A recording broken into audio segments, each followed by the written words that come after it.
What up, everybody? What up, everybody? What up, everybody? It's April Dawn. What up, everybody? It's April Dawn. Everybody, let's talk about it. What up, everybody? It's April Dawn. Let's talk about it. This is The Shy, Season 3, Episode 6. Okay, so just before we get started, I know y'all gonna ask. So, yeah, these are clips. And there's no rhyme or reason, y'all. I just buy them. Whenever I see them anywhere, I'll just buy them. And so my coworker gave me one, and you know what I mean? So now I have a lot of them, and I really want to clip them all the way to the end because I'm extra. But yeah, I have like a couple more that I didn't put in. But that's what these are. These are just clips. I mean, I got them from Rainbow. I get them from wherever I see them, I purchase them. Okay, so it can be literally from anywhere, all right? I thought this episode was pretty good, even though they dragging it, y'all. They dragging this Keisha storyline to to the white meat. I'm a little bit over it at this point. But I did like the transitions for this episode. They did a really good job with like transitioning from one scene to another scene. I really enjoyed that about this episode. So I don't want to waste any time. Let's go ahead and get into it. We start off with Keisha and the captor. So I was correct, okay, about a couple things in this episode, but I definitely was correct about Piece of Man. This Piece of Man with the tip, and I read somewhere else or saw somewhere else that he also showed up in the episode when Emmett was handing out flyers. He handed a flyer to this man too. Okay, so it was also the man who left the tip in the pizza jar, like I said. He's combing her hair. He comes into the room and says that, you know, basically she sits in between his legs like he about to comb her hair. And so he's like smelling her hair when he combs it, and it is weird. There's a knock at the door.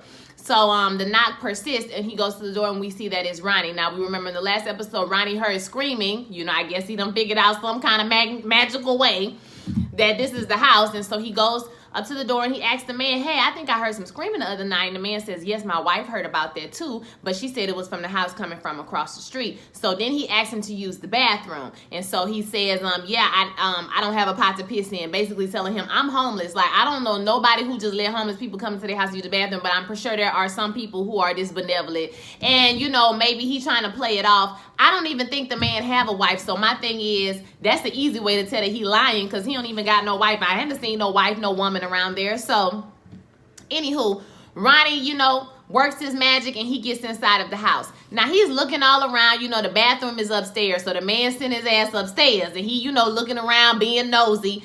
The whole time I'm thinking, oh Lord, this boy gonna get shot playing in this man's house. But he hears faint screaming. Keisha starts screaming from the basement, and so he hears her, and I think that Ronnie was lying when he came down and he explained, oh, did you hear something? He said, oh, no, I didn't hear nothing. And the man, like I said, that he turns the TV up and he puts the tea kettle on so that it goes off, so it sounds like, you know, just the tea kettle making the noise. But I think that Ronnie did hear Keisha screaming, and I think that he was playing it off. I'm not 100% sure, but that's a theory of mine, that he thought he heard something and, you know, he played it off to the man, and the man thinks that he doesn't know that, you know, that he's still good or whatever with Keisha. He leaves.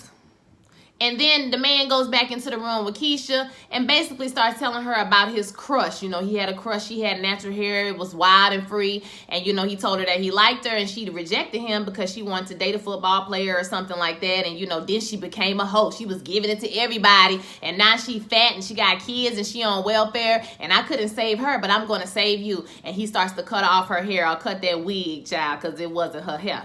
And then later on her, I don't know if that was the same scene or later on, but whatever, he's feeding her and she's not eating, and he's saying, well, you got to eat something, you know, for daddy.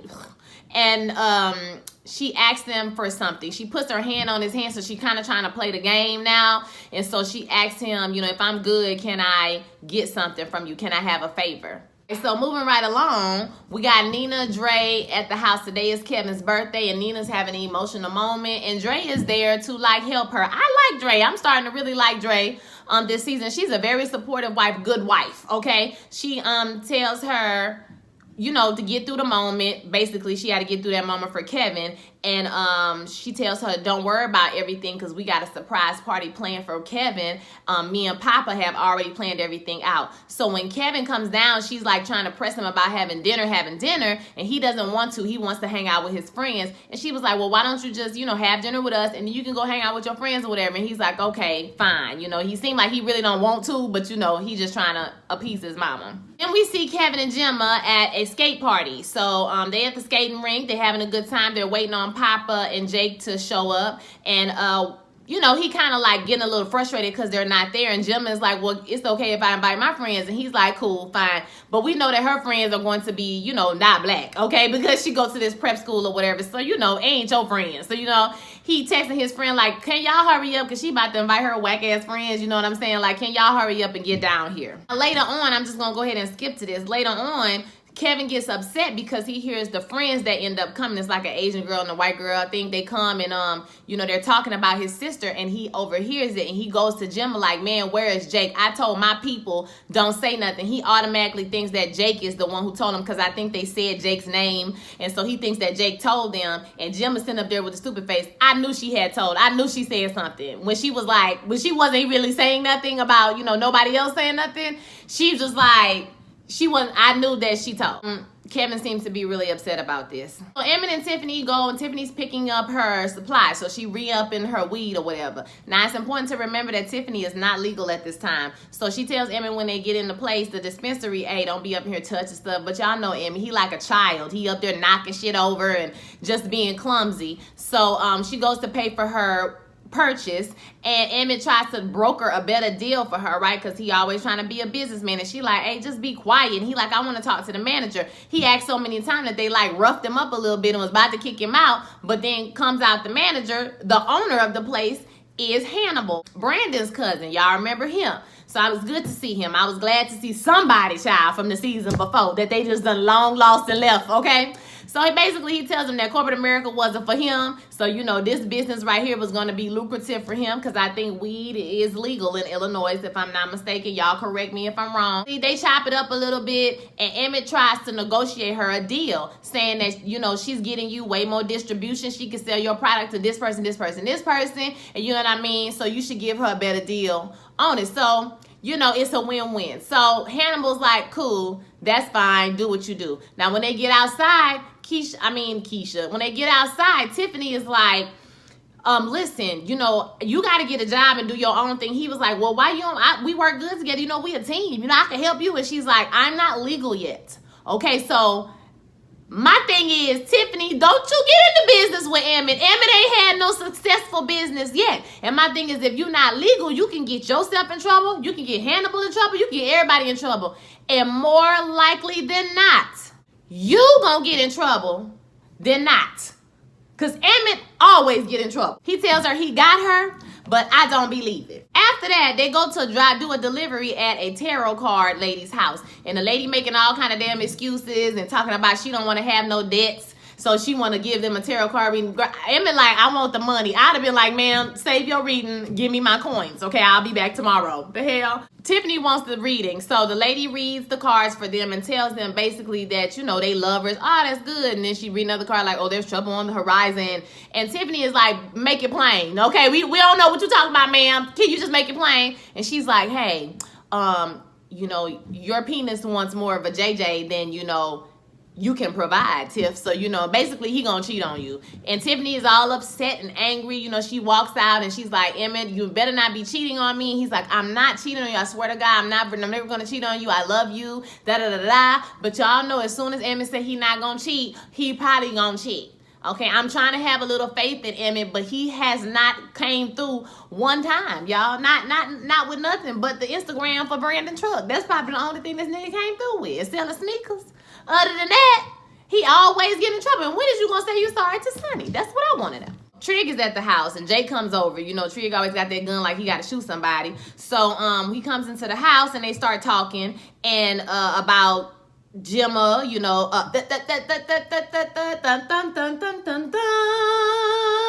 who called it? Who called it first? Who called it? It was me.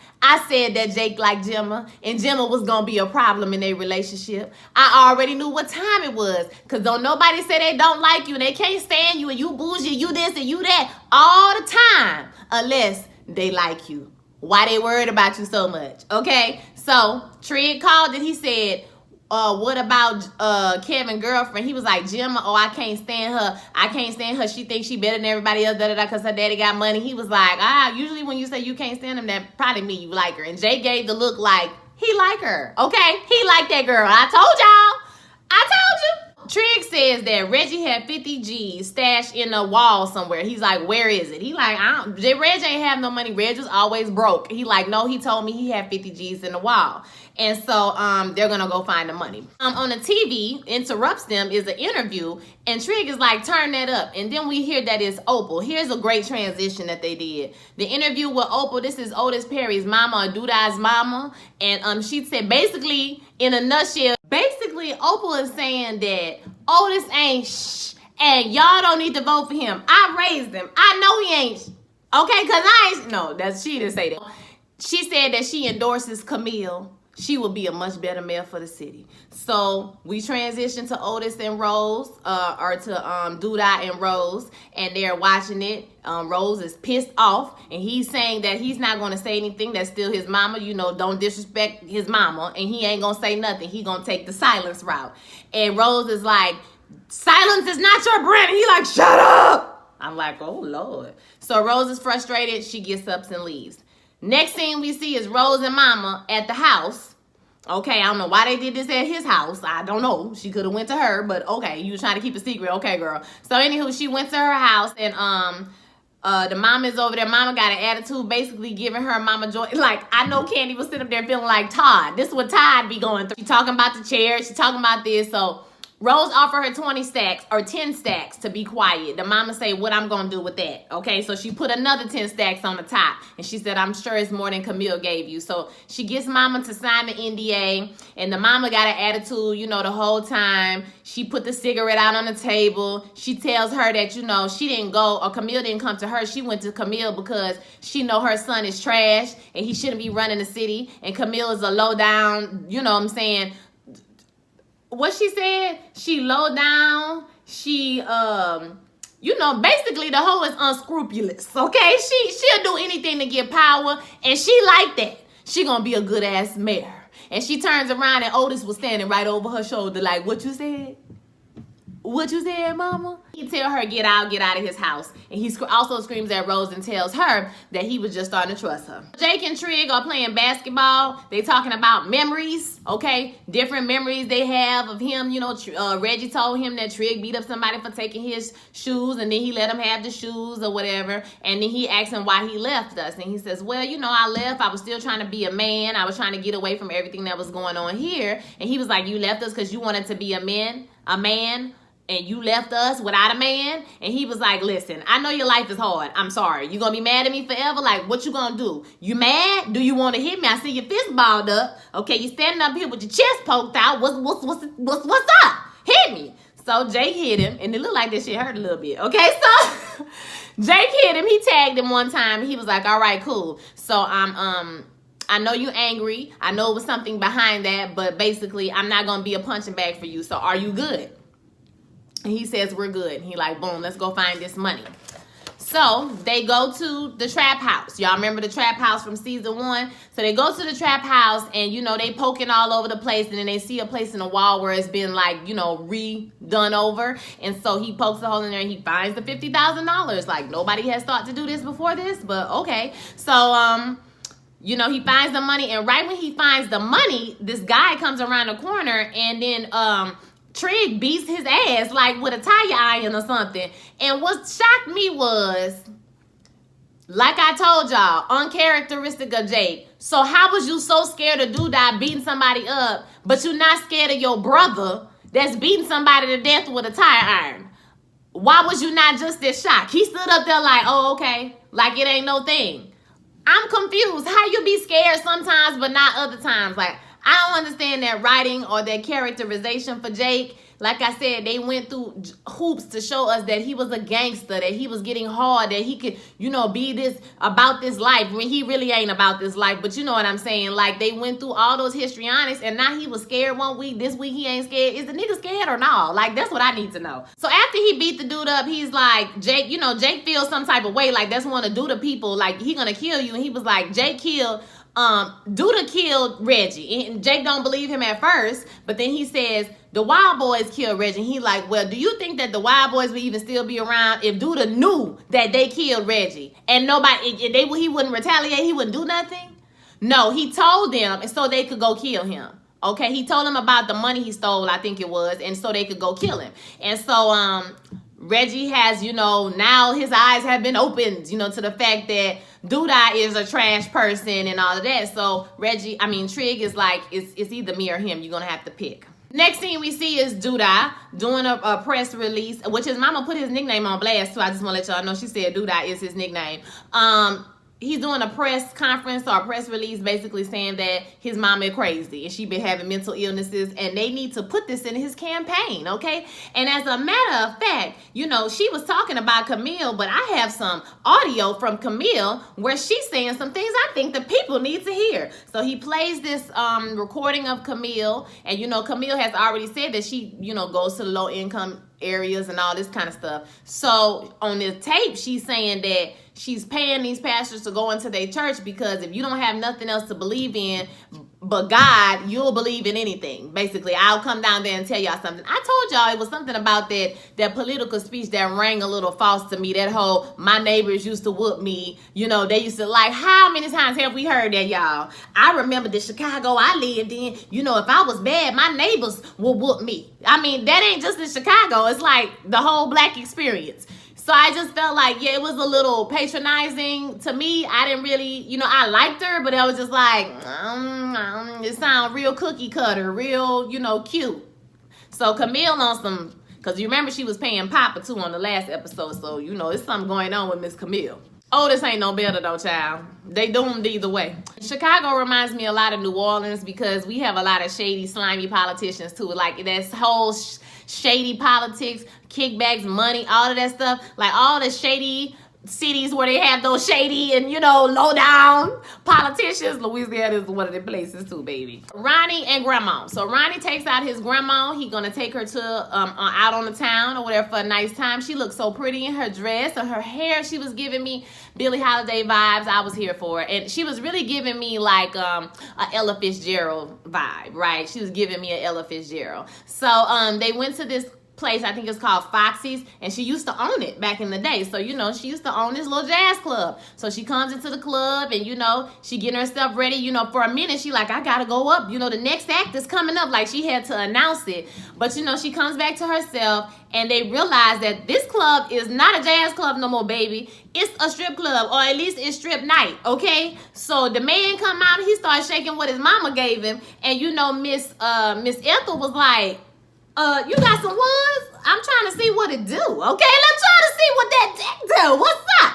So, you know, she was getting her life, and so was I. I love Miss Ethel. Then we see Papa and Myesha. So they're going to pick up the cake. I don't know why you would send children to pick up cakes, but okay.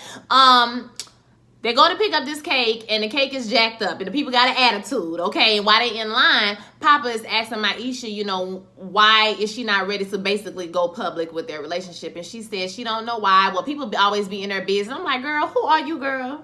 Who is you? Why would somebody care if you and Papa was dating each other? Other than, oh, that's cute. But okay, maybe she got drama and things going on in her school. Who knows? But she said that she's not ready to go public yet because people be all in your business and, you know, they be doing the most, basically. And so he like, okay, so they get up there, the cake is wrong. They get somebody to fix it, but all he do is like scrape it. It's ghetto. Okay, so they take the cake and they walking on down the street. And they start talking about God and how Papa, you know, after he saw that stuff with his father, he's starting to have some questions about, you know, his faith. And, you know, I think that's good to ask questions about your faith. You should know why you believe what you believe. You should not just believe things because people tell you to and your family believe it. You should believe it because you do, and you should investigate. So he has some questions. He's starting to form some questions, and Myesha is talking to him about it. And he goes to hold her hand. and he drops the cake. And he knew he couldn't hold the cake and hold her hand at the same time, but he just wanted to hold her hand so bad. She like, oh, it's so sweet. It's so cute. I ain't gonna lie. It's real cute. I like it. So Gemma and Kevin are at the diner, the same diner that him and Keisha go to on his birthday. So they sit down and they're eating and they're talking, and she gives him a gift. The gift was nice as hell. It was like an Apple Watch or something. I was like, damn, you giving good gifts, sis. Okay, I thought I did something when I bought my boyfriend Beats back in the day and spent $300. You couldn't have told me that wasn't the best gift I ain't never spent that much money, okay? Ever. After that, she confesses because she feels bad. She says that she's the one who told her friends about what's going on. He's like, what? He gets angry. She said, well, I didn't directly tell them. She says, I didn't directly tell them. I told my mom because I was talking to her about, what's going on with your sister and how I can help make you feel better. And, maybe my mom told their mom who told them, and so now everybody's going to know what's going on with Kevin at the school. I understand Kevin's point of view because you don't want people looking at you and feeling sorry for you and always questioning you about something that's stressful already. Like, your sister is missing. Now you're going to get reminders everywhere you go of people telling you, you know what I mean? Are you okay? Is your sister okay? Like, it's already hard enough. So I understand Kevin's point of view, but I also understand that, you do need to talk about it. Like, you need to express your feelings to somebody. Okay, whoever, maybe not Gemma, but somebody. So he gets mad. He gets upset with her. He says he don't want to talk about it with her. That's why he didn't want nobody to know. And he gets up and he leaves. And he tells her, basically, you can't buy me with money or something. I was like, okay, well, I called you henpecked last week, but I guess I was wrong, boo, because Kevin got up and left her ass sitting right at that table.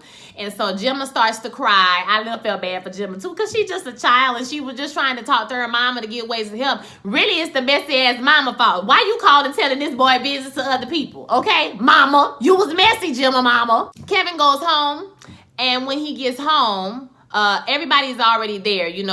Papa apologizes for dropping the cake. Are y'all trying to get stuff together? And he knocks on, or they can tell he's coming up. He texts Jake or something. He's coming up. And when Kevin is getting to the door, Gemma is texting him, she's sorry. He's ignoring it. And he gets a phone call from a blocked number. And so he answers the phone and nobody says anything. And so that's when we see on the other side that Keisha is sitting with the man in the bed and he looking at her like, you been on saying, I'm gonna kick your ass. Don't say nothing. But I think that, or we can deduce that's what she asked him for. That was what the favor was for. She knew it was her brother's birthday. And at the beginning of the episode, she was drawing a picture of them eating pancakes at a table. Okay, so when Kevin goes into the house, they surprise him. He's so happy because, he hadn't seen his friends all day and it was his birthday. He thought everybody had forgot about him. And so instead of having the cake, they have a pancake cake his mom makes for him. And he's like, you didn't forget? And she was like, I would be a horrible mother if I forgot this, And so he seems so happy. It was such a nice moment to end the show on. And they asked him to make a wish and he blows out the candle. And we can wish, we can deduce that he probably wished for his sister to be found. Now, going back to Ronnie and his grandma. So Ronnie and Grandma, after they went to the club, Grandma was telling stories to everybody. She had everybody, laughing and feeling good. It was just a good night. So she got up to go home. She was a little tipsy, She got up, she made it back to the house. And as soon as they got in that room, I said, she about to die. It's about to be a short rib situation. When she said, it's cold in here, it was over. I said, she going to glory. It's it. That's it. When he turned around to get that blanket, I was like, she out of here. She dead. And I was so sad because I'm going to miss Miss Ethel and her fussing and cussing. Okay, I love her. She remind me of my grandmother. Okay? Miss Ethel is like my grandmother. Okay? That's the type of grandmother I had. She loved us and stuff, but she ain't take no shit. She don't play. Okay? So, shout out to Mildred. Okay? So, he goes over to the bed and, he puts the blanket on her and he calls her name and she is quiet and he kind of lays his head on her chest. He doesn't call anybody because he knows that it's time. And I felt so bad for him because this is probably the last person that he has left in his life and that he wanted to please and he wanted to be her to be proud of him and see him do something good. You know what I'm saying? And she's gone. Dad, I'm gonna miss Miss Ethel. She was a great character. It's so sad to see her go. But as far as the episode, as far as this episode, I think it went pretty good. Okay, like I said, they dragging it with Keisha. I'm kind of ready for this storyline to be over with. They just go ahead and find her. Okay, but you know, I guess they probably gonna drag it to the end of the season, or then maybe it'll be a continuation or something. I don't know, child, but I'm over Keisha being missing. I need her to be found, okay? So what I need to know is Jake gonna go with Trigg? I need to know what's gonna happen with Duda. Is he actually genuine, or is he, I mean, he evil, right? You know what I'm saying? But they making Camille out to be evil too. I'm wondering why. So that.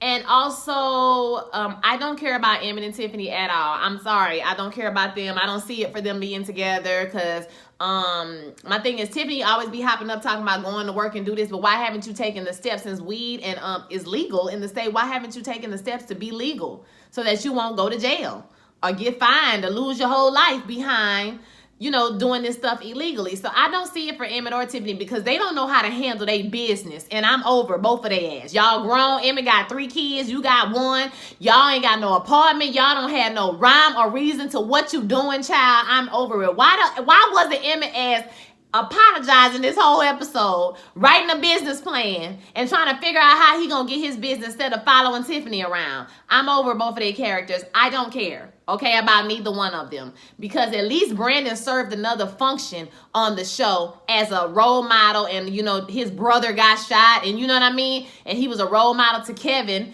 even though he was still trying to get his stuff together and kind of messing up. Emmett just doing that part. Okay, that's it. That's all he doing. So yeah, I'm over his character. But the rest of the show was pretty good this week. They did a good job with the transitions and everything. All right, I want to hear what you guys thought about the show. So don't forget to like, comment, and subscribe. If you want to follow me on social media, at some point in this video, I have put up my IG tag. Okay, I only got like 129 followers. Okay, I need for y'all to follow me on Instagram so I have some motivation to post shit on Instagram. Okay, I don't really post that much because I don't have that many followers, but I love you guys, you guys who do follow me. It's not my birthday, just in case y'all was thinking it was my birthday, because I have this shirt on. I just pulled it out the drawer and put it on. All right, y'all have a blessed day. I will holler at y'all next week.